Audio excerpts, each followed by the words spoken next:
Yearly exam तुम्हारे कुछ time में स्टार्ट होने वाले हैं और तुमने अभी तक कुछ नहीं पढ़ा है तो समझ लो तुमने सही वीडियो पर क्लिक किया है। क्लास 9th में हो या फिर 10th में, तुम अगर इस वीडियो को लास्ट तक देखते हो तो हाफ ईयरली एग्जाम में तुम्हारे आज तक के सबसे ज्यादा मार्क्स आ रहे होंगे। बस जो मैं बताऊंगा उसको अच्छे से फॉलो कर लेना, इनफ है तुम्हारे लिए।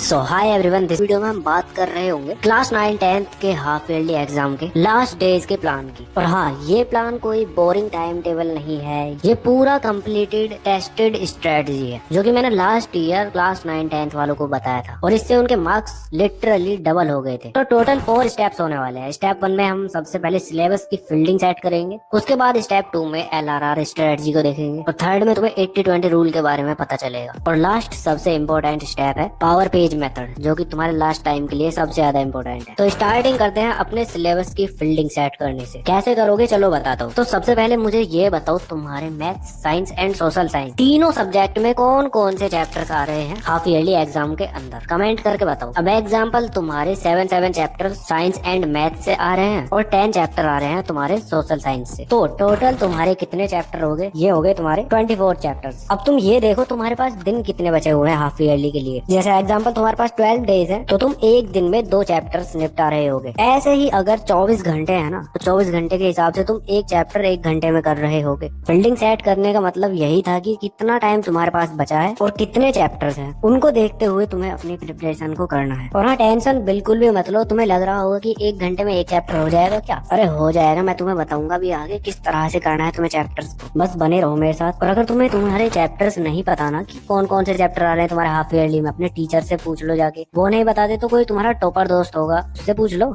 इतना काम कर लो और उसके बाद जो मैं बता रहा हूँ उसको फॉलो करना बस। इसके बाद स्टेप 2 में आता है तुम्हारा LRR स्ट्रेटजी, जो की है लर्न, रीडिंग, रिवाइज। लर्न तुम कर रहे होगे 1 शॉट वीडियो देखकर, क्योंकि इतना टाइम बचा नहीं है कि तुम पूरा डिटेल लेक्चर अटेंड करो। और रीडिंग तुम NCERT रीडिंग कर रहे होगे बस। और रिवाइज के लिए तुम्हें क्वेश्चंस की प्रैक्टिस करनी है, जिसके अंदर तुम प्रीवियस ईयर क्वेश्चंस लगाओगे और कॉम्पिटेंसी बेस्ड क्वेश्चंस लगा रहे होगे। अब ये सभी टाइप के क्वेश्चन तुम्हें एक ही जगह मिल जाएंगे, जो कि PW का ये कॉन्सेप्ट बैंक। सभी सब्जेक्ट के लिए तुम्हें ये क्वेश्चन बैंक मिल जाएगा। ठीक है, एक चैप्टर को कंप्लीट करने के लिए तुम्हें ये 3 चीजें करनी है बस। अब देखो, अगर तुम्हारे पास ज्यादा टाइम है तो थोड़ा बड़े 1 शॉट लेक्चर अटेंड कर लेना। जैसे 10 दिन से ऊपर है तो तुम आराम से 3 से 4 घंटे के 1 शॉट लेक्चर अटेंड करना एक चैप्टर के। और 10 दिन से कम टाइम है ना, तो थोड़े छोटे छोटे लेक्चर्स अटेंड करो और साथ के साथ नोट्स बनाते जाओ। रफ नोट बनाओ, ऐसा नहीं कि तुम आराम आराम से लिख रहे हो, इससे तुम्हारा टाइम ही बचेगा। ठीक है, अब इस चीज के लिए भी तुम पता है क्या कर सकते हो, तुम एक डायरी या नोटबुक वगैरह उठाओ और उसके एक ब्लैंक पेज पर 2 लाइन खींचो और अपने चैप्टर्स को 3 पार्ट में डिवाइड कर दो। तो लाइन के लेफ्ट साइड वाले पोर्शन के अंदर तुम